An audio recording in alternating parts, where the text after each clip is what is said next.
ఏం పొందాలి చెప్పండి? దేవుని కృపలో ఈ సంవత్సరం అండి మనం 3 కాసులు బంగారం పొందుకున్నామండి. క్రిస్మస్ పేరు మీద కారు కొనుక్కున్నామండి. మరో ఫ్లోర్ పైన కట్టేశామండి. ఈ కాదురయ్యా కృప పొందాలి. You know what does it mean to have grace?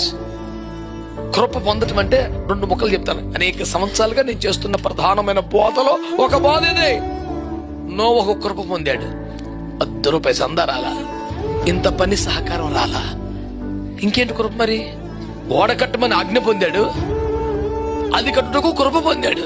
ఎవడైనా ఇక్కడ పుల్ల అక్కడ పెట్టాడా? ₹10 సాయం చేశారా? ₹10 సందా ఇచ్చారా?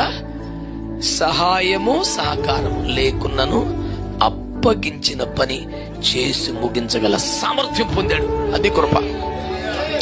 సహాయము సహకారము లేకున్నను అప్పగించబడిన పని చేసి ముగించే సామర్థ్యం పొందాడు.